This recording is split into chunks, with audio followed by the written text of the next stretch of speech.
Hey everyone, it's Charlene. Today we're going to go over how to put together a window mini slimline card and learn some Copic tips and tricks.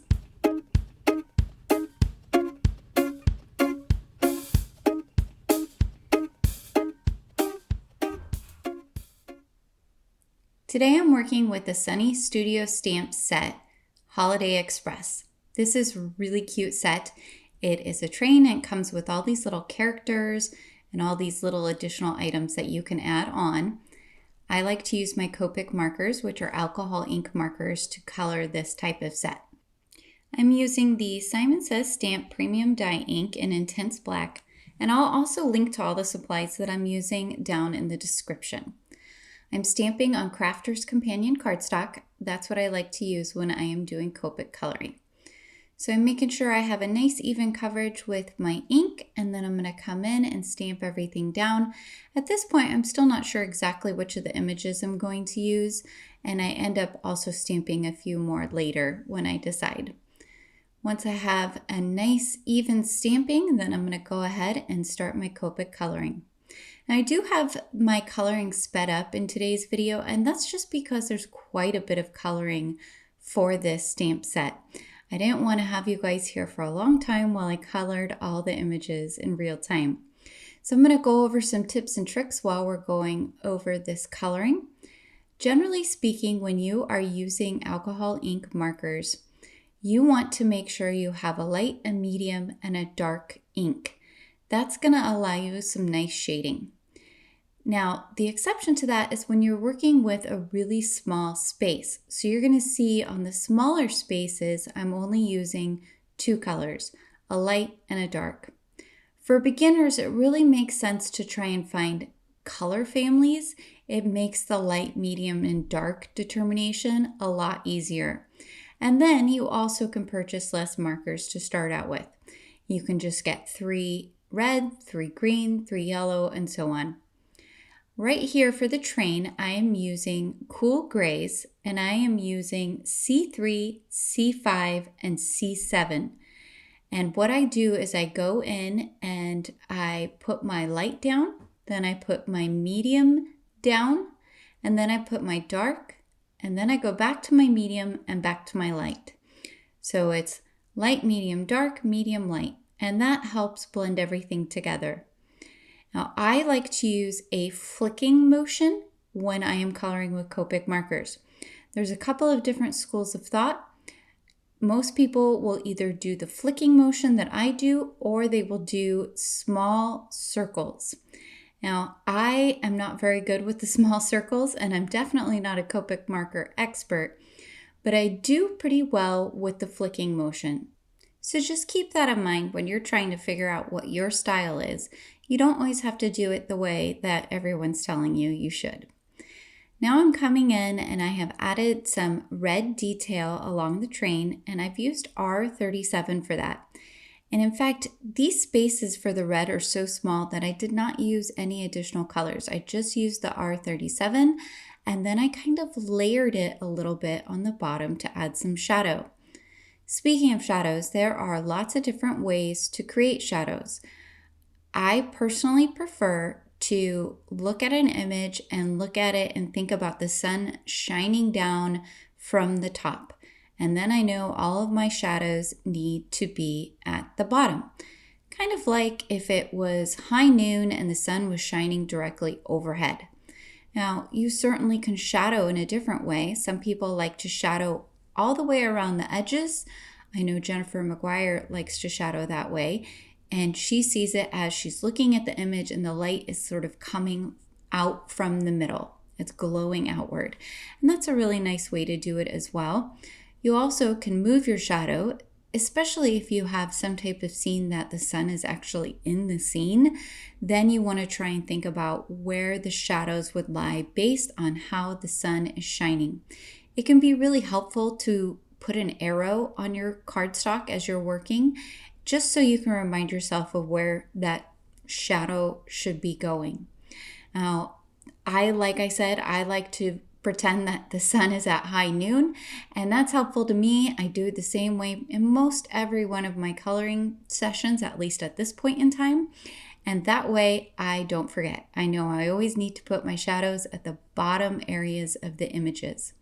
So now I came in with Santa. I did a little bit of C1, which is a very, very light gray in his beard. And then for his hat, I'm using R35 and R37. For his face, I'm using E00. And for his cheeks, nose, and mouth, I am using R11. For the string lights here, I'm using R14 and G07. I will list all these colors down in the description as well. For the reindeer, I'm using E31, E15, E18. And then for his cheeks, I'm using RV21. And for his ears, RV14, RV21. And then I'm also going back over with E31. And for his nose, I started out with R14, but I decided on R35, which is more of a dark red. Now I know, especially if you're a beginner when it comes to Copic marker coloring, this seems like a ton of colors. Don't let that scare you away from alcohol ink coloring though. I happen to have a fair number of colors and I'm continuing to grow my collection, but when I started out with Copic coloring, I bought one small pack of Copic markers and I worked with those, and you just get more colors as you go along. You don't have to have all the colors at once in order to make beautiful images. I suggest if you're newer to Copic coloring that you start off with more basic images to begin with. So here for the penguin, I used C1, C3, and C7. His beak was Y06 and his cheeks were RV21. For the hat, I'm using G07, G17, R14, and R35. I know all of those numbers can also sound confusing if you're newer to Copic marker coloring, but they really are just descriptors, and I highly recommend just looking up what do Copic marker numbers mean and reading about them. That's going to give you a much better idea than I could in just a short video here. For the presents, I'm using R35 and R37 on the first one. For the second one, I use G17 and YG06, and for the third one, C3, C7, and R35. I also did a few details with my Jelly Roll pen in white. I put a couple of white polka dots on the red present. I also used that Jelly Roll pen to put some details on the penguin's hat. And later off camera, I do add some white gel pen details to my reindeer, my penguin, and a few other places I believe as well. So now getting into the Slimline card itself. I'm using Neenah 80-pound cardstock to make my card today. I oftentimes will use 110-pound Neenah cardstock, but I don't want to have too much bulk on this card. So I've cut down a sheet to 6.5 inches by 6.25 inches, and I'm scoring the top part to 3.25 inches. Now I have taken that and I'm running it through my die cut machine. I'm using one of the Simon Says Stamp mini Slimline dies in order to cut a window out of one of the sides. Now I'm using 2 of the dies in order to cut a border frame. So I'm going to run this through my die cut machine, and then separately I am going to cut a piece of acetate. I'm using a newer acetate, which is from Simon Says Stamp, and it is heat embossable, which is really cool, and I have had some fun with this acetate so far. So now I'm coming in with some double-sided tape. I don't recommend using glue when you are using acetate. It will eventually adhere, but it's just kind of messy and it moves around on you and it's not fun. So I definitely recommend double-sided tape. I keep 3 different rolls of double-sided tape in my craft room, one that's 1/8 of an inch, one that's 1/4 of an inch, and one that's 1/2 inch. And eventually I do hope to get some larger rolls as well. These last a long time, so don't worry about running out of them anytime quickly. They're really great to have on hand for these type of window cards as well as for shaker cards and lots of other things. So now that I have my acetate adhered on the top, I'm going to adhere my frame over the top. And I want to make sure and get this nice and straight, so I did take a little bit of glue and I just lightly dabbed that on top of the double-sided tape. That's going to give me just a little bit of wiggle room so that I can make sure that frame covers everything and is nice and straight. So now off camera, I did arrange my little train and all my little guys to see how I wanted to put them onto my card. And I'm going to adhere them also with the double-sided tape. Now I don't have to cover every little spot on the back, just enough to make sure that it stays well adhered. Now this is where those multiple different sizes of double-sided tape comes in really handy. I can use the 1/8 of an inch on the small spots, I can use the 1/4 of an inch on medium spots, and then I can use that 1/2 inch tape on the larger spots. This mini Slimline card works really well for this train. I love how it looks when it's all put together. So here I'm just putting on the little train cars. I'm making sure that they are spaced well. Ultimately, I decide I don't like the spacing.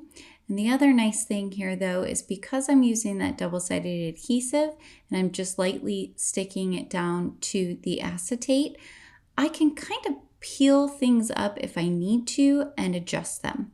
I don't recommend doing it more than once because you can tear your cardstock, and I also don't recommend doing it very quickly. You should take your time and easily remove it. You can use a craft knife or some type of pokey tool to help accomplish that. Now, another tool that you really should have in your craft room is a pair of reversed tweezers. These can be kind of tricky at first, but keep with it. You will eventually get used to them, and then once you're used to them, you will not understand how you lived without them. I use them all of the time, and I remember when I first started using them, I felt really weird using them. Like I could not figure out why my fingers were doing the things that they were doing when I was trying to get stuff and I was dropping stuff, and I don't know, maybe I'm just clumsy and other people won't have as much of a hard time, but I did struggle with them when I first got them. Now I cannot live without them. They are so handy because what they do is they allow you to get a really good idea of placement before you put something down. And my big fingers just don't do nearly as good of a job as the reverse tweezers do.